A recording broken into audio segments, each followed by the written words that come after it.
आज आपण बनवणार आहे महाराष्ट्रीयन कढी आणि फुणके। कढीचं नावसुद्धा काढलं तर सर्वांच्या तोंडाला पाणी सुटते। कढी हा असा पदार्थ आहे की कोणताही सण असो किंवा पाहुणे असो आपण आवर्जून कढी बनवतो। कढीमुळे जेवणाला तर स्वाद येतोच, पण ताटाला सुद्धा साज येतो। चला तर रेसिपीला सुरुवात करूया। सर्वात आधी आपण फुणके कसे बनवायचे ते बघूया। यासाठी मी हरभऱ्याची डाळ आदल्या दिवशी रात्रीच भिजत घातली होती। हरभऱ्याची डाळ ही जेमतेम 7-8 तास तरी भिजत घालायची, जेणेकरून ते मिक्सरमधून चांगल्या प्रकारे बारीक होईल। भिजलेल्या डाळीत आपण 1 हिरवी मिरची, 2 लसूण पाकळ्या आणि थोडीशी कोथिंबीर घेतली। आता हे सर्व मिक्सरमध्ये बारीक करून घेऊ। तुम्ही तुमच्या आवडीनुसार मिरच्या टाकू शकता। बारीक केलेले वाटण एका परातीत काढून घेऊ। त्यामध्ये अर्धा चमच हळद, मीठ चवीनुसार, लसूण पेस्ट व कांदा पेस्ट टाकायची व सर्व एकत्र करून घ्यायचे। नंतर त्याचे छोटे छोटे मुठ्ठे बनवायचे।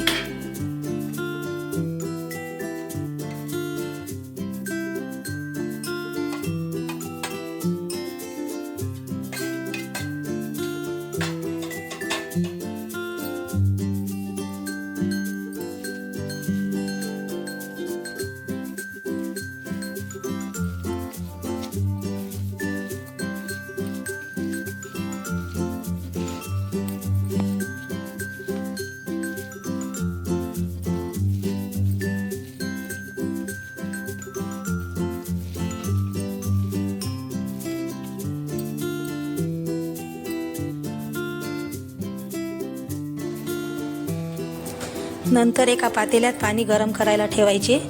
पाण्याला उकळी आल्यानंतर त्यावर एका चाळणीला तेल लावून पातेल्यावर ठेवायचे व त्यामध्ये बनवून घेतलेले गोळे वाफायला ठेवायचे व त्यावर एक झाकण ठेवून घेऊ।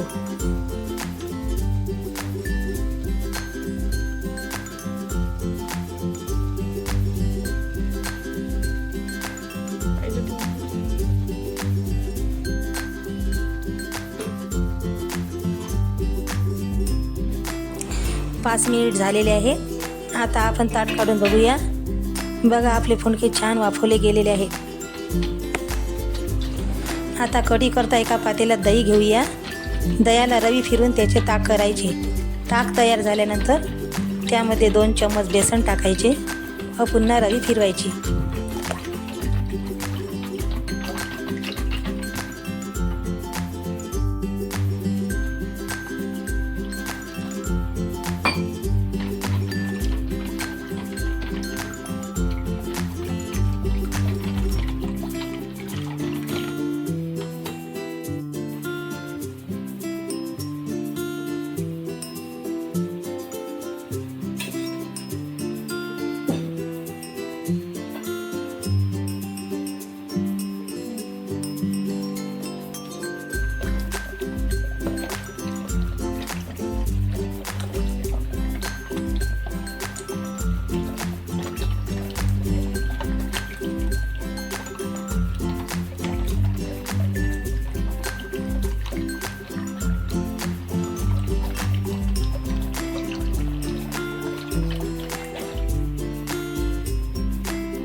गॅसवर कढई ठेवूया।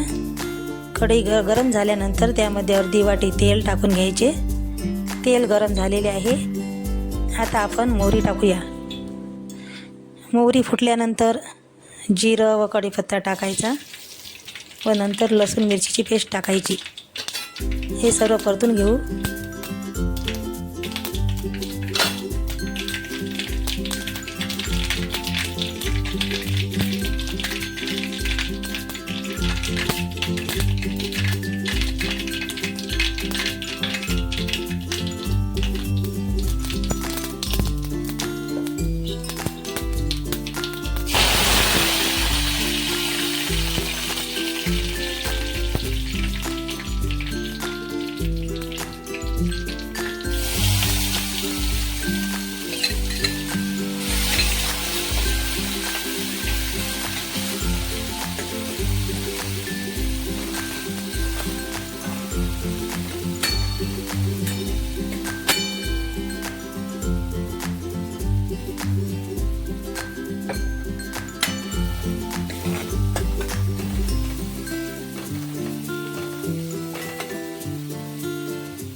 हे सर्व व्यवस्थित परतल्यानंतर त्यामध्ये अर्धा चमच हळद टाकायची व थोडेसे पाणी टाकायचे.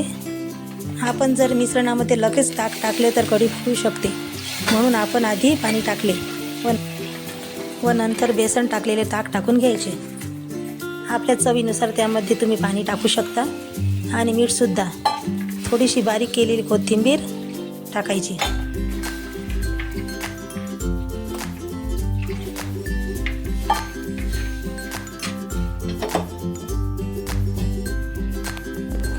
आता आपण ही कढी उकळी येईपर्यंत चांगल्या प्रकारे ढवळत राहू. एकसारखं ढवळल्याने कढी फुटत नाही. कढी तयार झालेली आहे. एका डिशमध्ये आपण सर्व करूया.